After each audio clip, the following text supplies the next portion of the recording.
One thing with connecting is you've got to find common ground.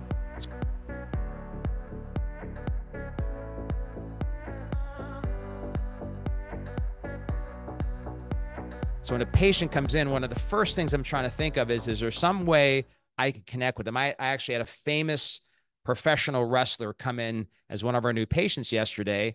And so immediately it's like, hey, I used to adjust Kurt Angle, another professional wrestler. I worked with Gable Stevens, another professional wrestler. I was a wrestler. So, I spent all of 7.5 seconds connecting there. He responded, oh, I know Kurt Angle. He's a crazy man. Oh, I know Gable Stevens. Yeah, funny thing is, even though I'm a professional wrestler, I really don't know how to wrestle. And so I didn't wrestle in college like you, but I've always had a lot of respect for college wrestlers. Great, let's get into it. So like we're connected now. If I just jumped into it, he's looking at me. I'm a third of his size. We're not even the same beings. We look like from different species. This guy was 3 times my size, and just some little guy comes in and starts doing his day one. We're disconnected. This is not going to work. Another example with a group, one time my younger brother just got out of school and we threw him into a group to speak on nutrition to all nurses.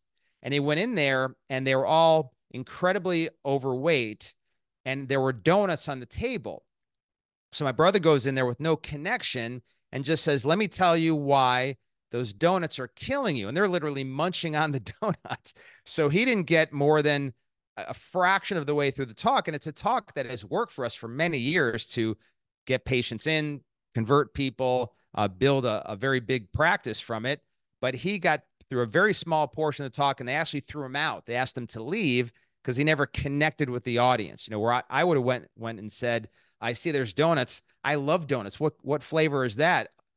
Which are your favorites? Great. Well, listen, I got great news because when we talk nutrition, we don't talk deprivation. I'm not taking anybody's favorite donut away from them. In fact, the way we do it, we take vacation days. So whatever that favorite donut is, we're going to eat it every week if you want to. That's the great news. And I also want to tell you that, my family really struggles with their weight. Like my mom and dad, aunts and uncles, everybody always struggle with it. So I really feel for anybody here who food has just been such a challenge. And so I'm here not to make your life harder to live, but easier to live than it is right now while improving your nutrition. So I'm going to connect to make sure they're with me and looking forward to what I have to say and don't feel overburdened and want to throw me out. I want to laugh and talk about our favorite donut and have some fun. And then let's move forward because I can't just jump right into it. So lots of stories I could tell just on the C, but that's what the C is all about.